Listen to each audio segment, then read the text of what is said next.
On Car and Driver Television, it's the fastest street car we've ever tested. The Lingenfelter Stage 2 twin-turbo Corvette, running way past 200 miles an hour. Plus the cheap muscle car of the 60s that was all engine and not much else. The Roadrunner is classic car and driver. And then Chrysler's 2001 midsize cars with just two names, the Stratus and the Sebring. Those stories and more in this edition of Car and Driver Television. It's generally understood that this is the color of warning symbols. Chrome yellow is the choice for do not cross police barricades, for warning signs, and for anything you need to see before it runs over you. There's no question it's the right choice for this C5. Warning, this is the fastest car we have ever tested, because this is John Lingenfelter's Stage 2 twin turbo.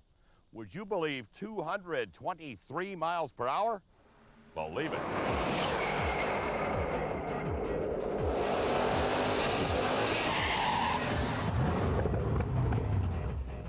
Fort Stockton, Texas, and the last safety checks and inspections as John Lingenfelter gets ready to find the upper limit of his newest creation. Good luck.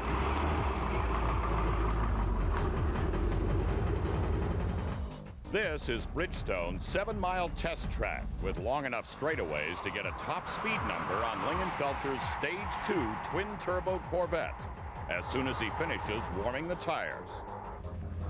Now he's ready for the other side of 200 miles per hour.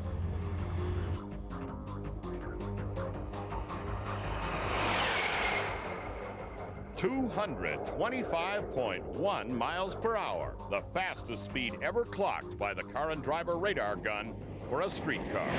That's the first streetcar I've ever seen out here that I've ever seen in 25 years of testing that genuinely looked scary fast. I was backing up. I was getting out of the way. Now the second run in the opposite direction to compensate for any variation in wind conditions.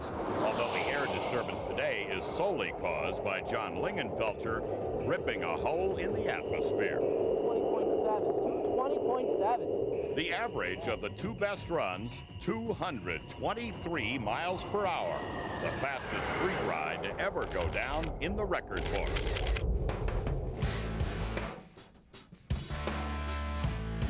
Remarkable for a C5 with no external changes.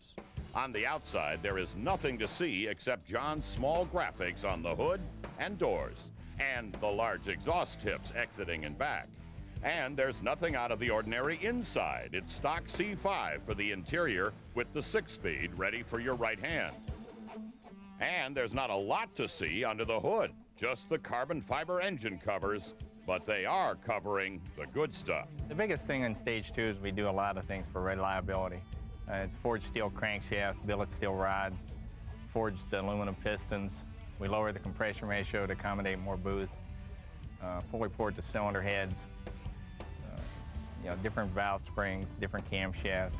Then there are the two intercooled Garrett turbos hidden low in the fenders and getting air through the functional front intakes, blowing 8 pounds of boost when they come into full scream at 3,500 RPM. Even with thoroughly heated drag slicks running just 16 pounds of air, that creates a traction problem on a hot day in Bowling Green. The biggest problem is it's got a tremendous amount of torque, and the engine makes plus 640 foot-pounds of torque, and you pull second gear and the turbos are spooled up, and it's all there. And on a hot day like this, it's really tough to get all that to the ground. John's getting mid-11-second time, short shifting out of second gear to try to get traction, but that's not the number he wants. Get an idea what you're looking for. You always have a number in mind. Oh, yeah. Where are we trying to go? In the high 10s. That's fast. That's quick. But it's not coming easily. Beach Bend Dragway isn't the ideal surface for turbo-powered work.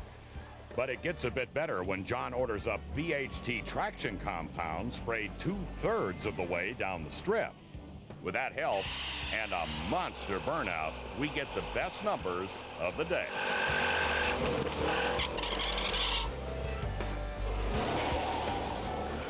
That's 3.5 seconds to 60, 7 seconds to 100, and 11.09 in the quarter at 133 miles per hour. Still 4/10 slower than John's best, but the kind of acceleration that sells his cars. Most of our customers, I'd say 99% of them are 0 to 120. You know, they just want to get to 0 to 120 as fast as they possibly can. That is, when they're not tooling around with all the good manners of a stock Corvette.